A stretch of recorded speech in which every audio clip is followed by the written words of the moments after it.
Friend, स्वागत है आपका अपने चैनल द स्मार्ट ज्ञान अड्डा में। जी हाँ फ्रेंड, प्रथम चरण जनगणना समाप्ति की तिथि नज़दीक आ गई है और अब जो सबसे महत्वपूर्ण कार्य है, जो कार्य आपको सौंपा गया था, जिन फॉर्मेट्स को दिया गया था, उन फॉर्मेट्स में से कौन से डॉक्यूमेंट्स या कौन से आंकड़े आपको देने हैं, इसकी जानकारी और क्या कुछ देना है 21 तारीख को आपको, इन बातों को आज के इस अंक में बताया जाएगा। जी हाँ फ्रेंड, जनगणना प्रथम चरण समाप्ति के बाद किन किन दस्तावेजों को प्रगणक और पर्यवेक्षक जमा करेंगे अपने संबंधित ब्लॉक या जो भी आपका कंट्रोल सेंटर बनाया गया वहां पर जमा करेंगे, इस अंक में सभी फॉर्मेट्स को दिखाते हुए इसकी जानकारी दी जाएगी। जी हाँ फ्रेंड, तो वीडियो को एक लाइक कर दे, चैनल पर नए हैं या अब तक सब्सक्राइब नहीं किया है तो सब्सक्राइब कर ले। जी हाँ फ्रेंड, काफ़ी महत्वपूर्ण होने वाला है, कई सारे बारीकियों को हम लोग समझेंगे इस अंक में। जी हाँ फ्रेंड, तो देख लेते हैं यहाँ पर। ये पहला ये आपका एक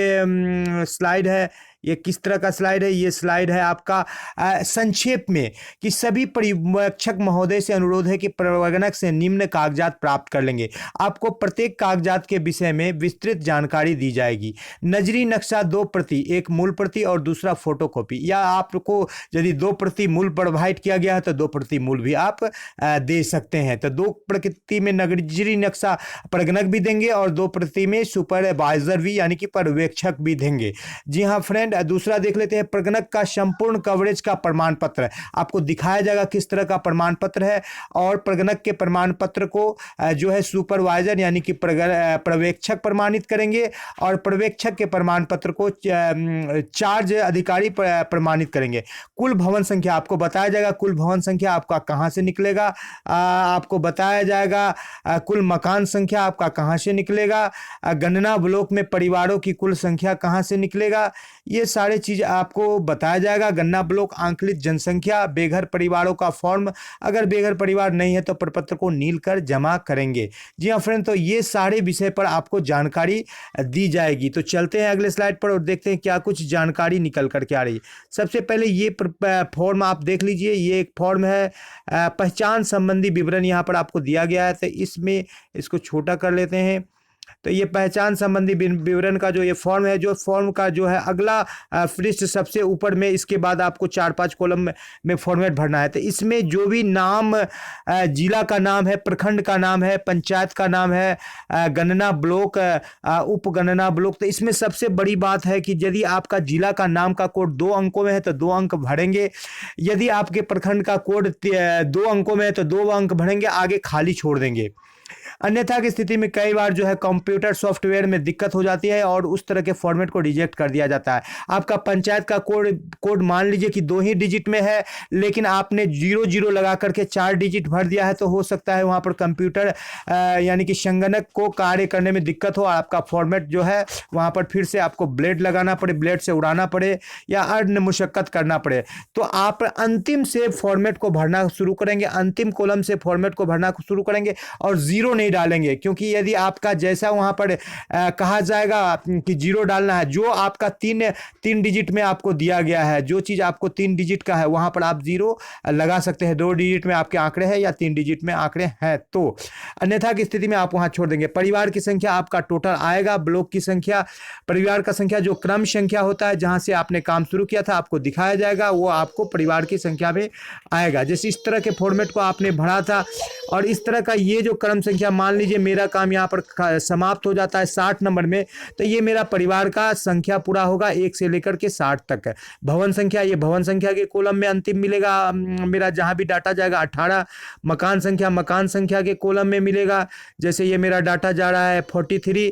आप देख पा रहे हैं यहाँ पर कि मकान संख्या और सीरियल नंबर में अंतर आ रहा है। कई बार जो है प्रारंभिक दिनों में जब कार्य आरंभ किया गया था तो मकान संख्या और सीरियल संख्या एक चल रहा था, जो कि जिस कार्य को कि बेहतर कार्य नहीं माना गया, उपयुक्त कार्य नहीं माना गया। जो मकान की परिभाषा दी गई निकास द्वार के आधार पर, उस आधार पर एक मकान में 1 से अधिक परिवार जो है होना चाहिए, ऐसा बताया गया। यहाँ भी आप देख रहे हैं एक मकान में 2 परिवार है, सीरियल नंबर 1 2, सीरियल नंबर 1 2 3 यहाँ भी दिख रहे हैं। तो कई सारे मकान, यहाँ 60 गढ़ के ही डिटेल्स में आपको लगभग यहाँ पर 17 ऐसे मकान है जिसमें 1 से अधिक परिवार है। तो यदि इस तरह के आपके फॉर्मेट्स हैं ये सीरियल नंबर आपका मैच नहीं है, यानी कि मकान से आपका क्रम संख्या अधिक है तो आपका ज़्यादा अच्छा फॉर्मेट है। और अन्यथा की स्थिति में यदि प्रैक्टिकली आपका मकान संख्या और परिवार संख्या बराबर है तो वो ज़्यादा दिक्कत वाली बात है। कई ब्लॉक्स में इस तरह की दिक्कत आ रही है कि आपका सीरियल नंबर और मकान संख्या सेम आ रहा है। ऐसी स्थिति में ये बात कही जा रही है कि मकान, एक ही मकान में हमेशा एक परिवार रहते हैं। कई सारे ऐसे भी मकान होते हैं जिसमें एक मकान में एक से अधिक परिवार रहते हैं। मकान का जो परिभाषा दिया गया निकास द्वार यानी कि एग्जिट जो है उसके आधार पर मकान की परिभाषा दी गई, जिस बाबत ये जो फॉर्मेट है सामान्य प्रशासन विभाग द्वारा जारी किया गया है, जिसको आपको यहाँ पर इंटरटेन किया जा रहा है मेरे द्वारा। जी हाँ फ्रेंड, यहाँ पर परिवार के मुखिया का नाम, इसमें कोई दिक्कत नहीं। परिवार की संख्या इसमें भी कोई दिक्कत नहीं है। जितना है 3 है तो 3 बार में 3 देंगे, 1 है तो 1 करके देंगे, 2 है तो 2 को 2 बार देंगे, और परिवार की क्रम संख्या यहाँ सीरियल नंबर देंगे। और परिवार के कुल सदस्यों की संख्या ये होगा जो कि आपको बाद में पूरा जोड़ करके यानी कि आपके क्षेत्र में जितना हुआ इस सारे को जो है ऐड करके आपका पूरा परिवार का संख्या यहाँ पर आएगा। कहीं 6 है, कहीं 4 है, कहीं 6 है, तो पूरा जोड़ करके वहाँ पर आपको फॉर्मेट में देना पड़ेगा। और दौरे की तिथि और परिवार के मुखिया का हस्ताक्षर, ये तो आपको फील्ड में जा करके हस्ताक्षर लेना है। अब बात कर लेते हैं नेक्स्ट फॉर्मेट की। तो ये आपका फॉर्मेट था, ये जमा करना है। अब देख लेते हैं बेघर परिवार कम लोगों को ही मिलता है। यदि आपको बेघर परिवार मिल रहा है तो बेघर परिवार की जानकारी आप देंगे। पिछले पृष्ठ से शुरू करते हुए प्रत्येक लाइन पर संख्या लिखेंगे, जिला या कोड जैसा कि पहले भी बताया गया कि अंतिम से शुरू करेंगे और आगे जो बॉक्स खाली बचेगा उसे खाली छोड़ देंगे। यहाँ पर भवन संख्या लिख देना है, मकान संख्या लिख देना है, जिस उद्देश्य के लिए मकान यूज किया जा रहा है। परिवार संख्या सेम उसी तरह का फॉर्मेट है, लेकिन ये बेघर परिवारों के लिए यूज किया जाएगा। ऐसे परिवार जो अस्थायी रूप से रह रहे हैं, जो कि वहां से ये करेंगे। ये आपके पर्यवेक्षक, यदि आप प्रगणक है तो आपके पर्यवेक्षक जो है इस पर आपको वेरीफाई इस फॉर्मेट पर करके देंगे। कितना से लेकर के यहाँ पर आप देख रहे हैं कि आवासीय मकानों की संख्या और परिवारों की कुल संख्या यहाँ पर आप यहाँ पर देंगे। और गणना ब्लॉक की जनसंख्या, यहाँ पर जनसंख्या जो आपको बताया जा रहा है कि एक परिवार में 4 है, 6 है, तो उस सारे को ऐड करके यहाँ पर डाल देना है। ये वाले कॉलम आपको पहले ही बताया गया, यहाँ पर साइन होगा। अब बात कर लेते हैं 2 प्रति में जो आपका नजरी नक्शा जमा होगा। तो नजरी नक्शा में भी आपको पूर्व में भी बताया गया था कि ऊपर उत्तर रहेगा, नीचे दक्षिण रहेगा।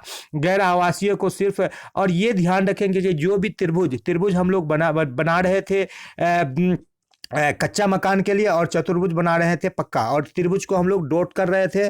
और जहां गैर आवासीय था तो यहाँ पर गैर आवासीय में नंबर नहीं पड़ेगा नजरी नक्शा में, और आवासीय में नंबर पड़ेगा। ऊपर में हमारा क्या होगा कि मकान संख्या, ऊपर में भवन संख्या और नीचे उसका मकान संख्या पड़ेगा। इसके लिए आपको एक अलग फॉर्मेट हम दिखा देते हैं फ्रेंड, जो कि बेटर फॉर्मेट है। इसके लिए ये वाला फॉर्मेट आप देख सकते हैं कि इस तरह से आप भवन संख्या और मकान संख्या यहाँ पर दे सकते हैं। ये आपके 3 उदाहरण यहाँ पर दिए गए हैं। जैसे 50 नंबर भवन में 56 से लेकर 58 मकान है, तो इस तरह से आप दे सकते हैं। तो इस तरह से नजरी नक्शा में, लेकिन ये ध्यान रखना है कि जो उत्तर साइड में ये त्रिभुज का ऊपरी सिरा यानी कि उसका वर्टेक्स या शीर्ष ऊपरी सिरा ऊपर रहे, और गैर आवासीय में नंबरिंग नहीं देना है। तो इस तरह से आप नजरी नक्शा 2 प्रति में आप तैयार करेंगे। और नजरी नक्शा तैयार करने के बाद, और जो आपको अभी बताया गया सारे डॉक्यूमेंट्स आपका जो है तैयार होने के बाद आप इसको जमा करेंगे। ये सारे डॉक्यूमेंट्स जो है नजरी नक्शा के अलावे उसी फॉर्मेट से आपके निकल जा रहे हैं। जी हाँ फ्रेंड, आप देख पा रहे हैं कि आपका संपूर्ण कवरेज का प्रमाण पत्र मिल गया, नजरी नक्शा 2 कॉपी बता दिया गया, कुल मकान संख्या बता दिया गया, और गणना ब्लॉक में परिवारों की संख्या बता दिया गया। उसी 10 कॉलम वाले फॉर्मेट से मिल जाएगा आपका गणना ब्लॉक की जनसंख्या भी आपकी निकल जाएगी। तो ये सारे डॉक्यूमेंट्स आप तैयार करके रखेंगे, और हो सके तो आप इसका एक फोटोकॉपी भी आप अपने पास या फोटो खींच करके भी रख लेंगे, ताकि आने वाले समय में कोई दिक्कत नहीं हो। यदि यहाँ पर आपको जो डिटेल्स देना है, यहाँ पर आप देख पा रहे हैं, यहाँ पर नाम लिखना है राज्य का, यहाँ पर जिला का, ये का, और कोड देना है। कोड में जब पूरा भर जाएगा तो पूरा यूज करेंगे, अन्यथा की स्थिति में ये 00 छोड़ देंगे, आगे में 00 नहीं डालेंगे। यहाँ पर डाला गया है क्योंकि कई ब्लॉक से ऐसे सूचना आ रही है कि 00 डालने पर कंप्यूटर उस चीज को नहीं ले पा रहा है, तो दिक्कत हो रहा है।